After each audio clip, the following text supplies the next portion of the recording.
Third reading. I call on Government Order of the Day number 5.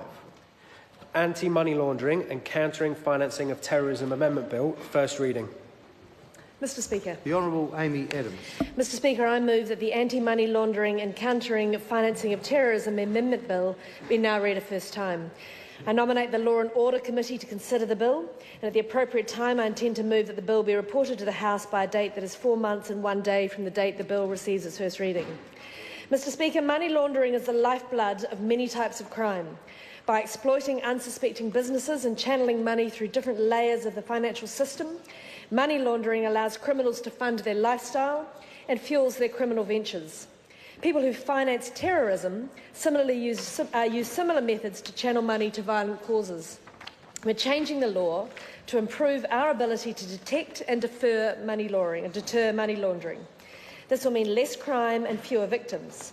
It will help protect legitimate businesses, and it will help preserve New Zealand's international reputation as being corruption-free and a good place to do business. Currently, the Act applies to banks, casinos and a range of financial service providers.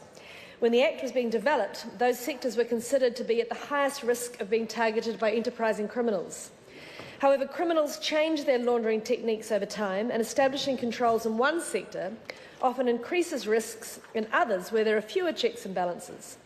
Mr Speaker, this bill is an important step in protecting our businesses and our country's good reputation. This will extend the regime to lawyers, conveyancers, accountants, real estate agents, racing and sports betting, and some businesses who deal in high-value goods such as jewellery, motor vehicle, arts and antiquities. Now that more traditional laundering methods are less available since Phase 1 of the Act came into effect, these Phase 2 sectors are increasingly at risk of being targeted by criminals seeking new ways to launder proceeds of crime, according to analysis from the Police's Financial Intelligence Unit. Mr Speaker, this government recognises that law changes in this bill will, however, affect everyday business and law-abiding New Zealanders.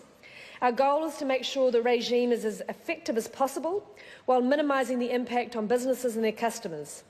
We need to address the real risks money laundering and terrorist financing poses, while also ensuring compliance costs are as low as possible. This is why we've consulted with affected sectors and released an exposure draft of the bill to see how the proposals would affect business. Mr Speaker, we've heard that the incoming sectors broadly support the reform, but that they need assistance from the government to comply. The government's been listening, and we're committed to investing in support for these new sectors so that they can battle money laundering and terrorist financing. They also had concerns about the cost of compliance. Initial estimates had placed business compliance costs at $1.6 billion over 10 years. My officials conducted workshops across New Zealand, gaining a better understanding of the various sectors in order to help work with them to reduce compliance costs. This has significantly reduced the estimated business compliance costs. The original estimate of up to $1.6 billion over 10 years has been lowered to now being between $800 million and $1.1 billion over 10 years.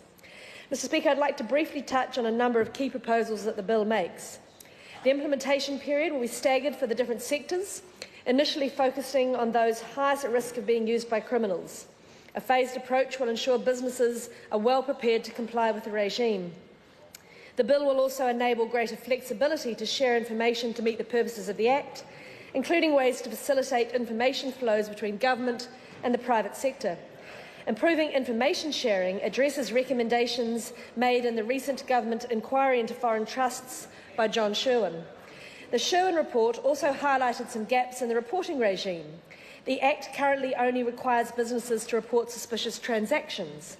This bill extends the reporting requirements to include when entities notice suspicious activities, even if the customer doesn't make a transaction. This change will ensure that valuable information for detecting crime is passed on to the Police's Financial Intelligence Unit. Mr Speaker, the AML-CFT Amendment Bill is also important as it will implement the international standards set by the Financial Action Task Force, an international government forum of technical experts on AML-CFT. Our system will be assessed for effectiveness by the Financial Action Task Force in 2020, and the results of the assessment are likely to have an impact on New Zealand's international reputation. Mr Speaker, I commend this bill to the House. Members, the question is that the motion be agreed. Point of order, Mr Speaker. I seek leave for the House to adjourn at the conclusion of the Anti-Money Laundering and Countering Financing of Terrorism Amendment Bill, or at 6 p.m, whichever is earlier. Leave is put for that purpose. Is there any objection? There appears to be none. Mr Chairman, Mr Speaker, thank you. The Labour Party